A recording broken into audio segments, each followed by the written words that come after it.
So మొత్తానికి BC reservation bill preparation ప్రక్రియ start అయిపోయింది.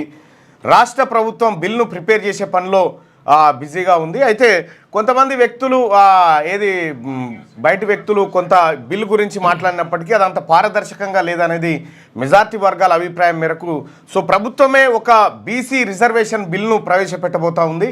ఆ బిల్లులో 42% రిజర్వేషన్ను బీసీలకు ఇవ్వాలనేటువంటి తీర్మానాన్ని అసెంబ్లీ పాస్ చేసి ఆ తర్వాత రాష్ట్రపతి ఆ తర్వాత పార్లమెంట్ ఇటు పంపేటువంటి అవకాశం ఉంది. సో మొత్తానికైతే బీసీ రిజర్వేషన్ల బిల్లు పట్టాలెక్కుతున్నట్టుగా కనిపిస్తూ ఉంది తెలంగాణ రాష్ట్రంలో.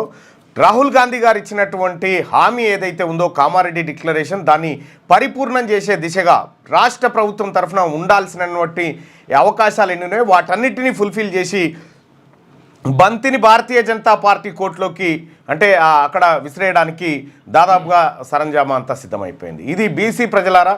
సో ఇక్కడి వరకు రాష్ట్ర ప్రభుత్వం ఏం చేయగలుగుతుందో అంతవరకు చేస్తుంది.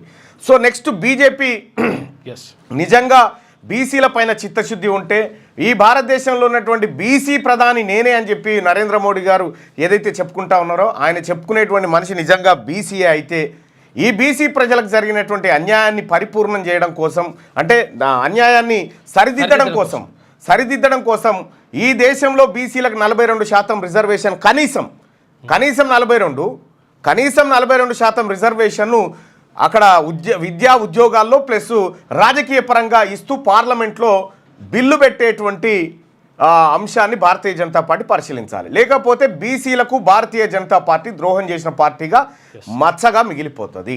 సో ఇదొక అంశం. ఇక